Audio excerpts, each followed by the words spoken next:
नमस्ते बच्चों, कैसे हो आप लोग। उम्मीद है बहुत अच्छे से हो, खुश हो और स्वस्थ हो। मैं सोनिया गुसाई, आपकी हिंदी अध्यापिका। पिछले वीडियो में बेटा हम पढ़ रहे थे पाठ 11 छिपा रहस्य। इसके आगे की कहानी मैं आपको बताऊंगी आज, लेकिन उससे पहले थोड़ी सी पुनरावृत्ति करते हैं। इस कहानी में एक पियरे नाम का व्यक्ति है जो दूध बेचने का कार्य करता है, और एक उसका दोस्त है जोसेफ, जो कि उसका घोड़ा है। ये दोनों आपस में एक दूसरे को बहुत अच्छे से समझते हैं, एक दूसरे के इशारे समझते हैं। इनमें आपस में बहुत मेलजोल है, प्यार है। ये दोनों 15 साल से एक दूसरे के साथ काम कर रहे हैं बेटा। जो पियरे है वो 30 साल पुराना नौकर है दूध की कंपनी में, यानी वो 30 साल से काम कर रहा है। लेकिन जो घोड़ा है वो 15 साल से ही इस कंपनी में काम कर रहा है पियरे के साथ। पियरे और जोसेफ अब बूढ़े होने लगे हैं। एक दिन अचानक अस्तबल के सुपरवाइजर जैक को उनके बुढ़ापे का पता चला, जब पियरे लाठी के सहारे चलता हुआ आया। जैक ने बोला, पियरे क्या बात है, तुम्हारी टांगों में दर्द है? तो पियरे ने जवाब दिया, हाँ मैं बूढ़ा हो रहा हूँ और मेरे पैरों में भी दर्द होने लगा है। अब हम आगे की कहानी जानेंगे बेटा। जो एडवर्ड स्ट्रीट पर जो परिवार हैं वो लगभग 40 परिवार हैं जिनको पियरे दूध देता था। घर के नौकरों को बहुत अच्छे से मालूम था कि पियरे पढ़ा लिखा नहीं है, इसीलिए वो उसके लिए कोई चिट्ठी नहीं छोड़ते थे, है ना। और दूध की जब बोतलों को उनको ज़्यादा चाहिए होती थी ना, तो वो इशारे से आवाज़ लगा के बोल देते थे, पियरे हमें ज़्यादा दूध देना आज। पियरे की याददाश्त बहुत अच्छी थी। वापस अस्तबल में लौटकर वो बिना गलती किए जैक को दूध का सारा हिसाब बता देता था, और जैक अपनी डायरी में दूध का हिसाब नोट कर लेता था कि किस परिवार को कितना दूध मिला है। दूध की कंपनी का जो मैनेजर था वो सुबह सुबह सारे अस्तबल का मुआयना करता था, और वो देखता था कि जैक और पियरे अपना काम अच्छे से कर रहे हैं या नहीं। एक दिन सुपरवाइज़र, जिसका नाम जैक है, और मैनेजर दूध की कंपनी का, वो आपस में बात करते हैं एक दूसरे से और कहते हैं कि पियरे और जोसेफ एक दूसरे को बहुत अच्छे से समझते हैं। इनकी बड़ी गहरी दोस्ती है और इनके आपस का रहस्य सिर्फ ये दोनों ही जान सकते हैं, यानी इनके बारे में हम लोग नहीं जान सकते कि एक दूसरे से ये लोग आपस में क्या बात कर रहे हैं। तभी जैक ने कहा मैनेजर से कि मैं तो चाहता हूँ कि ये दोनों अब बूढ़े हो गए हैं, इन्हें रिटायर कर दिया जाए और इनकी पेंशन बांध दी जाए, क्योंकि पियरे जो है 30 साल से इस कंपनी में काम कर रहा है और उसकी कोई शिकायत नहीं आई है, इसीलिए इसे घर बैठ के आराम करने की सलाह दे देनी चाहिए। उसे हर महीने पूरी तनख्वाह मिलती रहा करेगी। परंतु पियरे ने रिटायर होने से इनकार कर दिया। उसे इस बात से गहरा धक्का लगा कि वह अपने प्यारे घोड़े जोसेफ को रोज नहीं मिल पाएगा। तभी पियरे ने उत्तर दिया कि हम दोनों को आप एक साथ ही रिटायर कर दीजिए, हम दोनों ही अब बूढ़े हो चले हैं। मैं आपसे यह वादा करता हूँ कि जब मेरा घोड़ा रिटायर होगा मैं भी तभी काम छोड़ूंगा। जैक एक भला आदमी था, वह पियरे की बात समझ गया। उसे मालूम था कि इन दोनों के बीच का रिश्ता कुछ ज़्यादा ही गहरा है।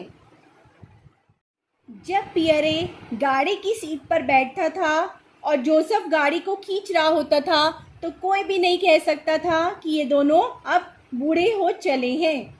उधर वापसी के समय पियरे थका हारा अब लंगड़ाते हुए सड़क पर धीरे धीरे चलता, और जोसेफ भी मुंह लटकाकर एक तरफ बैठ जाता था। सुबह सुबह एक दिन जब पियरे दूध की कंपनी में आया तो जैक ने उसे एक बेहद बुरी खबर सुनाई। जैक ने कहा, पियरे आज सुबह जोसेफ सोकर ही नहीं उठा, वह बहुत बूढ़ा हो गया था। 25 साल की उम्र में घोड़े की वैसी ही हालत हो जाती है जैसी 75 साल के बूढ़े आदमी की होती है। पियरे ने कहा, हाँ अब जोसेफ को मैं कभी नहीं देख पाऊंगा। जैक ने कहा, नहीं, तुम उसे देख सकते हो, वह अभी अस्तबल में है, लेकिन उसके चेहरे पर बहुत शांति है, तुम जाकर उसे देख लो। पियरे घर लौटने के लिए वापस मुड़ा और बोला, तुम नहीं समझोगे जैक। जैक ने उसके कंधे को थपथपाया और बोला, फिक्र मत करो, हम तुम्हें जोसेफ जैसा एक नया घोड़ा ले देंगे और महीने भर में तुम उसको भी काम सिखा देना। पियरे बरसों से एक मोटी टोपी पहनता था, उसकी आंखें हुड के नीचे हमेशा ढकी रहती थी। उसकी आंखों से उसके दिल का हाल झलक रहा था, ऐसा लगता था जैसे उसका दिल रो रहा हो। जैक ने कहा, पियरे, आज तुम छुट्टी ले लो। उससे पहले कि वो कुछ और कह पाता, जैक उसको समझा पाता, पियरे घर की ओर वापस चल पड़ा। पियरे की आंखों से आंसू टपक रहे थे। दुखी मन से पियरे धीरे धीरे चलता हुआ सड़क पर आ गया।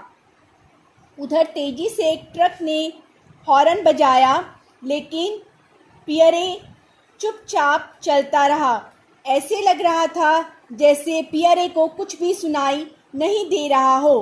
5 मिनट बाद एक एम्बुलेंस आई। उसके ड्राइवर ने कहा, यह आदमी तो मर चुका है। यानी कि बच्चों, उस पियरे का भी एक्सीडेंट हो गया था ट्रक से। जब तक जैक और दूध की कंपनी के बाकी लोग वहां आते, पियरे को मृत घोषित कर दिया था एम्बुलेंस के ड्राइवर ने। ट्रक ड्राइवर ने गुस्से में कहा, यह आदमी खुद ब खुद मेरे ट्रक के सामने आ गया। ऐसे लग रहा था जैसे ऐसे कुछ दिखाई ही नहीं दे रहा हो और चुपचाप चलता रहा। मेरे हॉर्न बजाने पर भी ये आदमी आगे से नहीं हटा। तभी एम्बुलेंस के डॉक्टर ने कहा, जरा झुक के देखो। तो झुक के देखा तो उसकी आंखों में मोतियाबिंद था। यानी कि बच्चों, उसकी जो पियरे की जो आंखें थी ना, वो खराब थी। तभी एम्बुलेंस के डॉक्टर ने कहा, यह कम से कम 5 साल से अंधा रहा होगा। फिर उसने जैक की तरफ मुड़कर कहा, तुम कहते हो कि यह आदमी तुम्हारे लिए काम करता था, तुम्हें नहीं मालूम कि यह अंधा था? जैक ने कहा, नहीं, मुझे यह नहीं मालूम था। यह इसके और इसके दोस्त जोसेफ के बीच की ही बात थी। यह उन दोनों के बीच की आपस की बात थी जिसे हम में से कोई नहीं जानता था। और इसी के साथ इस कहानी का अंत हो जाता है। तो आइए अब बोर्ड पर देखते हैं बेटा। आज हम थोड़े से क्वेश्चन आंसर और कर लेंगे। यहाँ पर सबसे पहले दिनांक लिखा जाएगा, जिसका डेट को आप कार्य कर रहे हैं आप वो डेट डालेंगे। पाठ का नंबर 11 डालेंगे आप। उसके बाद पाठ का नाम लिखेंगे, छिपा रहस्य, और इस पाठ के जो लेखक हैं वो है क्वेंटीन रेनॉल्ड। तो आइए देखते हैं आज का पहला प्रश्न। जैक ने पियरे की और इशारा करते हुए दूध कंपनी के मैनेजर से क्या कहा? तो मैंने आपको बताया था कि जैक ने पियरे की ओर इशारा करते हुए दूध कंपनी के मैनेजर से कहा था कि पियरे को अब रिटायर हो जाना चाहिए। 30 साल से इस कंपनी में काम कर रहा है, इसको आराम करने की आवश्यकता है और इसकी जो तनख्वाह है वो इसके घर पे पहुंचा दी जाएगी। आप इसे अपने शब्दों में लिखेंगे बेटा। दूसरा प्रश्न है बेटा आज का, पियरे को रिटायर कर पेंशन देने की बात क्यों की जाने लगी? इसे भी आप अपने शब्दों में लिखेंगे बेटा। पियरे को रिटायर करके पेंशन देने की बात इसलिए की जाने लगी थी क्योंकि पियरे अब ठीक से चल नहीं पाता था। वो लाठी के सहारे चल रहा था ना, उसके पैरों में भी दर्द थी, है ना, तो इसीलिए उसको रिटायर करने की बात की जाने लगी थी। अगला प्रश्न है, पियरे अक्सर क्या शेखी बखारता था? तो इसका उत्तर में आप लिखेंगे, पियरे अक्सर शेखी बखारता था कि उसका घोड़ा बहुत समझदार और होशियार है। अगर कोई अंधा भी होगा तो वो उसके साथ भी काम कर सकता है। अब अगला प्रश्न देखिए बेटा। पियरे के गाड़ी पर बैठने के बाद जोसेफ दूध की सप्लाई कैसे करता?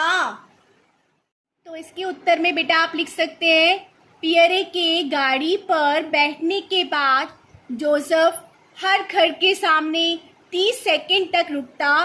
पियरे जल्दी से दूध की बोतल घर के सामने रखता और आकर फिर अपनी गाड़ी पर बैठ जाता और जोसेफ आगे के घर में दूध देने के लिए चल पड़ता। बेटा आज हमने जितने भी प्रश्न उत्तर करे हैं, इससे संबंधित आपको कोई भी दिक्कत परेशानी होगी तो आप कमेंट बॉक्स में मुझसे पूछ सकते हैं या फिर वेबएक्स क्लास में भी पूछ सकते हैं। धन्यवाद।